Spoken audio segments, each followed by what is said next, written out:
Você prefere ficar sozinho, sem nada para fazer, ou aplicar pequenos choques elétricos em si mesmo? Essa pergunta parece meio assustadora, mas de acordo com uma pesquisa feita por cientistas da Universidade de Harvard e da Pensilvânia, muitas pessoas preferem fazer qualquer coisa, inclusive se machucar, ao invés de permanecer a sós consigo mesmo durante alguns minutos. Minha pergunta é, por que isso acontece? Uma das hipóteses está contida numa pesquisa realizada pela National Science Foundation, que mostra que 80% dos pensamentos que nós temos diariamente são negativos. Eles incluem preocupações constantes em relação ao futuro, especialmente o medo de não ter controle ou sobre alguma pessoa ou situação, e o medo de falhar ou fracassar. Dentre esses pensamentos negativos, existe um grupo específico associado a um padrão mental que nós chamamos de crítico interno, que se expressa geralmente através de alguns dos seguintes pensamentos: você não faz nada direito, nunca vai ser promovido, ninguém gosta do seu trabalho, se as pessoas realmente souberem quem você é, não vão confiar em você, e assim por diante. Em ambientes corporativos competitivos, o nosso crítico interno se torna ainda mais exigente.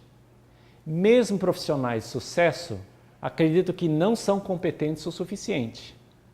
Eles exigem sempre mais de si mesmos e de suas equipes. E qualquer falha é interpretada como uma confirmação das falas dos seus críticos internos. Esses profissionais ficam geralmente surpresos quando são elogiados ou promovidos, pois a imagem que eles têm de si mesmos não condiz com esse sucesso. Se você tem um crítico interno muito exigente, isso pode impedir que você assuma determinados riscos.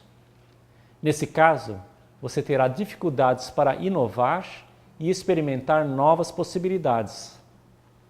Você buscará ficar sempre dentro da zona de conforto, pois não quer se arriscar a ser criticado por si ou pelos outros. Por outro lado, permanecer na zona de conforto vai limitar sua carreira tremendamente e poderá, no limite, gerar uma demissão. Então a pergunta é, como lidar com o nosso crítico, essa dimensão da nossa mente?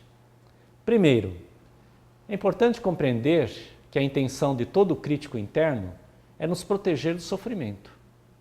O crítico tem uma sensibilidade especial para situações em que podemos ser criticados ou colocados em xeque pelos outros. Apesar da estratégia equivocada do nosso crítico, criticar antecipadamente, comparar de forma negativa com outras pessoas, rejeitar elogios, as intenções do crítico são sempre positivas. Depois de compreender a maneira como o crítico funciona, e não mais vê-lo como um inimigo a ser vencido, você precisa colocar em prática 3 passos para transformá-lo em aliado do seu processo de crescimento. Primeiro, identifique o seu crítico. Perceba uma situação em que ele esteja atuando e, em seguida, ouça seus comentários, sem se deixar contaminar por eles. Lembre-se, o crítico é uma parte da sua mente, mas não quem você realmente é. Segundo, distancie-se do crítico um pouco. Ao perceber a presença do crítico dentro de você, crie um espaço entre você, que é a consciência, e os comentários que o crítico faz sobre você.